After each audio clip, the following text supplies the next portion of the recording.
यानंतर बुलेटिनमध्ये घेऊयात गावाकडच्या 50 बातम्यांचा वेगवान आढावा।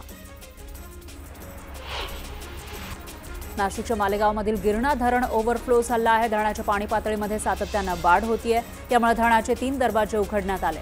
गिरणा धरणातून सध्या 3714 क्युसेकना पाण्याचा विसर्ग सुरू आहे। बीडच्या आष्टी तालुक्यातील पेठपांगरा गावात झालेल्या ढगफुटीसारख्या पावसामुळे तलाव फुटला, त्यामुळे शेकडो एकर शेतजमीन पिकांसह खरडून निघाली। त्यामुळे सरकारने तात्काळ नुकसान भरपाई द्यावी अशी मागणी शेतकऱ्यांनी केली। जालना जिल्ह्यातल्या अंबड तालुक्यातील गल्हाटी प्रकल्प 100% भरलाय। गल्हाटी प्रकल्पात गोदावरी नदीतून पाणी सोडण्याची मागणी गल्हाटी धरण संघर्ष समिती मागील 20 वर्षांपासून करतेय। दरम्यान आता गल्हाटी प्रकल्प ओव्हरफ्लो झालाय, त्यामुळे संघर्ष समितीच्या वतीने जलपूजन करण्यात आलं। सोलापूर जिल्ह्यामध्ये गेल्या 4 ते 5 दिवसांपासून जोरदार पावसाने हजेरी लावली, त्यामुळे फळबागांना फटका बसलेला आहे। 13 एकरच्या द्राक्ष बागेत पाणीच पाणी झालं, त्यामुळे मोठं नुकसान झालंय। सोलापूर शहरातील द्वारकाधीश नगरात नागरी वस्तीमध्ये ड्रेनेजचं पाणी शिरलं। ड्रेनेजच्या पाण्यामध्ये बसून शिवसेना ठाकरे गट आणि स्थानिक महिलांनी आंदोलन केलं। पाण्यात बसून होडी सोडत महापालिका प्रशासनाचा निषेध केला। सोलापूरच्या अक्कलकोट तालुक्यात मुसळधार पाऊस झाला, त्यामुळे शेती पिकांचं नुकसान झालं। तातडीने पंचनामा करून नुकसान भरपाई द्यावी अशी मागणी शेतकऱ्यांनी केली। अतिवृष्टीने तलाव फुटून बीड तालुक्यातील पिंपळगाव घाट इथले शेती पिकांचं प्रचंड नुकसान झालंय। आमदार संदीप क्षीरसागर यांनी नुकसानीची पाहणी केली आणि पंचनामे करण्याच्या सूचना दिल्या। अहिल्यानगरच्या नेवासा तालुक्यातील सोनई, खरबंडी, पानेगाव परिसरामध्ये मुसळधार पावसाने हजेरी लावली। अचानक आलेल्या या अतिवृष्टीमुळे नाले, ओढे तुडुंब भरून वाहू लागले। मुसळधार पावसामुळे शेती पिकांचंही मोठं नुकसान झालंय। लातूर जिल्ह्यामध्ये अतिवृष्टी आणि पूरस्थितीमुळे हाहाकार माजलेला आहे। या पुराच्या पाण्यात वाहून गेलेल्या तिघांचे मृतदेह सापडले। जवळपास 2 दिवसानंतर या तिघांचे मृतदेह सापडले, त्यामुळे कुटुंबियांनी मोठा आक्रोश केला। बुलढाण्याच्या नांदुरा तालुक्यामध्ये औधा गावाला जोडणाऱ्या नदीच्या पुलावरून पुराचं पाणी वाहतंय, त्यामुळे तालुक्याशी संपर्क तुटला होता। दरम्यान प्राथमिक आरोग्य केंद्राचे डॉक्टर श्याम चंदनगोळे, आरोग्य सेवक संजय सातव यांनी स्वतःचा जीव धोक्यात घालत औधा गावात पोहोचून गावकऱ्यांना आरोग्य सेवा पुरवली। धाराशिवच्या भूम तालुक्यातील सावळेवाडीचा पाझर तलाव फुटला। तलाव फुटल्यामुळे मोठ्या प्रमाणामध्ये शेतीमध्ये पाणी शिरलं, त्यामुळे 150 एकरभरील शेतीला फटका बसला। शेती खरडून निघाली। शेतीची अवस्था पाहून शेतकऱ्यांना अश्रू अनावर झाले। अतिवृष्टी आणि पुरामुळे नुकसान झालेल्या शेतकऱ्यांना नदीत उडी घेऊन आत्महत्येचा प्रयत्न केला। काल व्हिडिओ करत संतोष कदम या शेतकऱ्यांना आत्महत्येचा इशारा दिला होता आणि आज आत्महत्येचा प्रयत्न केला। दरम्यान गावकऱ्यांनी या शेतकऱ्याचे प्राण वाचवले।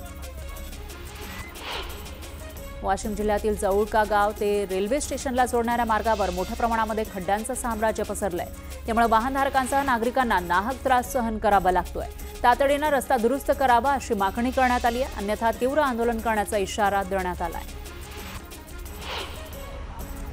अमरावतीच्या तिवसामध्ये पतीसोबतच्या वादातून महिलेनं पोटच्या मुलाला नदीत फेकण्याचा प्रयत्न केला। वेळीच नागरिकांनी आणि पोलिसांनी हस्तक्षेप केला, त्यामुळे अनर्थ टळला। परभणी शहरामध्ये ठिकठिकाणी कचऱ्याचं साम्राज्य पसरलेलं आहे, यामुळे नागरिकांच्या आरोग्याला धोका निर्माण झालाय। तातडीने कचरा स्वच्छ करण्याची मागणी इथल्या लोकांनी केली।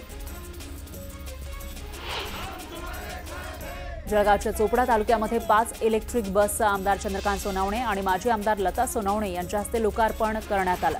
आमदार चंद्रकांत सोनवणे यांच्या प्रयत्नानं चोपडा बस आगाराला आतापर्यंत 20 बस मिळाल्या। वाशिम जिल्ह्यातील कारंजा लाड तालुक्यातील बेंबळा प्रकल्प परिसरामध्ये शेतकऱ्यांना गेल्या 20 वर्षांपासून शेतात जाण्यासाठी रस्ता नाही। त्रस्त झालेल्या शेतकऱ्यांनी थेट अमरावती विभागीय आयुक्त कार्यालयासमोर आंदोलन सुरू केलं। आम्हाला शेती करण्यासाठी रस्ता कधी मिळेल असा प्रश्न यावेळी शेतकऱ्यांनी विचारला। हिंगणघाटच्या उपजिल्हा रुग्णालयामध्ये आठवडाभरापासून पाण्याचा ठणठणाट आहे। प्रसूती विभागातील महिलांसह रुग्ण नातेवाईकांची पाण्याअभावी परबड होतीये, त्यामुळे सर्वांनाच बाटली बंद पाण्याचा आधार घ्यावा लागतोय। सांगलीच्या जत तालुक्यातील नदी, ओढे, नाल्यांवरील पुलांची उंची वाढवा अशी मागणी सामाजिक कार्यकर्ते तुकाराम बाबा महाराज यांनी केली आहे। पुलांची उंची वाढवा अन्यथा तालुक्यामध्ये रास्ता रोको आंदोलन करू असा इशारा तुकाराम बाबा महाराज यांनी दिला। वागदरडी धरणातून मनमाड शहराला पाणी पुरवठा करणारी मुख्य जलवाहिनी फुटली, त्यामुळे मोठ्या प्रमाणामध्ये पाणी वाया जात आहे। पाईपलाईन फुटल्यानं शहरातील पाणी पुरवठा ठप्प झालाय। नव्यानं तयार झालेल्या सांगली पेठ महामार्गावरून शेतकरी संघटनेचे नेते रघुनाथ पाटील यांनी आंदोलनाचा इशारा दिला। महामार्ग बनवता असताना बेकायदेशीर टोलनाका आणि भूसंपादन करण्याचा घाट घातला जातोय। बेकायदेशीररित्या जमीन संपादित करण्यात आली आहे, त्याचा कोणताही मोबदला शेतकऱ्यांना दिलेला नाही असा आरोप त्यांनी केला। चंद्रपुरात दरवर्षीप्रमाणे यंदाही शारदीय नवरात्रोत्सवात माता महाकाली महोत्सवाचं आयोजन करण्यात आलंय। 5 दिवस चालणाऱ्या या महोत्सवाला 27 सप्टेंबरपासून सुरुवात होणार आहे, तर 30 सप्टेंबरला नगर प्रदक्षिणा आणि पालखी काढली जाणार आहे। महोत्सवाची तयारी उत्साहात सुरू आहे। आज मंदिर परिसरात विधिवत मंडप पूजन करण्यात आलं। चीनमध्ये झालेल्या एशियन रग्बी स्पर्धेत 18 वर्षांखालील गटामध्ये भारताकडून खेळणाऱ्या प्रणव विलास गावित याची वाघाळे इथं गावकऱ्यांच्या वतीनं मिरवणूक काढण्यात आली आणि सत्कार करण्यात आला। सर्व स्तरातून त्याचं कौतुक होतंय। पुण्यामध्ये आज वैद्यकीय शिक्षण संशोधन आणि आयुष सरळ सेवा भरती परीक्षेचा पेपर होता, मात्र विद्यार्थ्यांना 2 ते 3 मिनिटं उशीर झाला, त्यामुळे उमेदवारांना परीक्षा केंद्रात प्रवेश नाकारण्यात आला। पुण्यातील रामटेकडी इथल्या परीक्षा केंद्रावर हा प्रकार घडला। या प्रकारामुळे विद्यार्थी आणि पालकांनी नाराजी व्यक्त केली। एसटीमधून आरक्षण द्यावं यासाठी वंजारी समाज आक्रमक झालाय। राज्य सरकार समाजाकडे दुर्लक्ष करत असल्याची खंत वंजारी समाजानं व्यक्त केली। चंद्रपूर जिल्ह्यातील राजुरा विधानसभा मतदारसंघात बोगस मतदार नोंदणीचा मोठा प्रयत्न प्रशासनाच्या सतर्कतेमुळे हाणून पाडण्यात आला। कमी कालावधीमध्ये मोठ्या संख्येनं ऑनलाईन अर्ज दाखल झाले, त्यानंतर मतदार नोंदणी अधिकाऱ्यांनी तात्काळ पावलं उचलली आणि चौकशीमध्ये तब्बल 6,861 अर्ज बोगस असल्याचं स्पष्ट झालं। मनमाड बाजार कृषी उत्पन्न समितीच्या संचालक मंडळाच्या हलगर्जीपणाचा शेतकऱ्यांना फटका बसतोय। लिलावाच्या ठिकाणी शेड नाही, त्यामुळे पावसात कांदा, मका यासह इतर शेतमाल भिजून खराब होतोय। आधीच कांद्याला भाव नाही, त्यामध्ये कांद्यासह इतर शेतमाल भिजून खराब होत असल्यामुळे शेतकरी आणि व्यापारी संतप्त झाले। पुण्यामध्ये आयफोन 17 खरेदीसाठी नागरिकांनी मोठी गर्दी केली। कोपा मॉलमध्ये सुरू झालेल्या आयफोन स्टोअरमध्ये पुणेकरांनी खरेदीसाठी रांग लावली। जुन्या मुंबई पुणे महामार्गावरील अंडा पॉइंटजवळ बॅरिकेड्स लावण्यात आले। वाहन चालकांना स्पष्ट दिसण्यासाठी आणि अपघात टाळण्यासाठी वाहतूक पोलिसांनी हा निर्णय घेतला।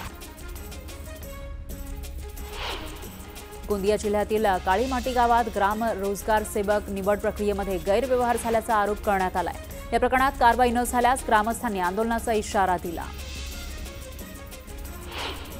कन्नडमध्ये बंजारा समाजानं मोर्चा काढला। बंजारा समाजाला एसटी प्रवर्गातून आरक्षण देण्याची मागणी यावेळी करण्यात आली।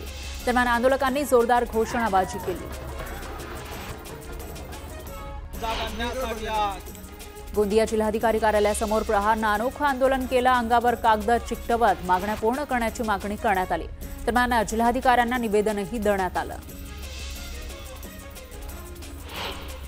जळगावात शरद पवारांच्या राष्ट्रवादीनं आंदोलन केलं। यावेळी गोपीचंद पडळकर यांच्या वक्तव्याचा निषेध करण्यात आला। दरम्यान पडळकरांच्या प्रतिमेला जोडे मारण्यात आले। बुलढाण्यामध्ये ठाकरेंच्या शिवसेनेनं आंदोलन केलं। यावेळी आंदोलकांनी नष्ट झालेल्या पिकांची झाडं उपविभागीय कार्यालयामध्ये आणली। तातडीनं पीक विमा द्यावा अशी मागणी करण्यात आली।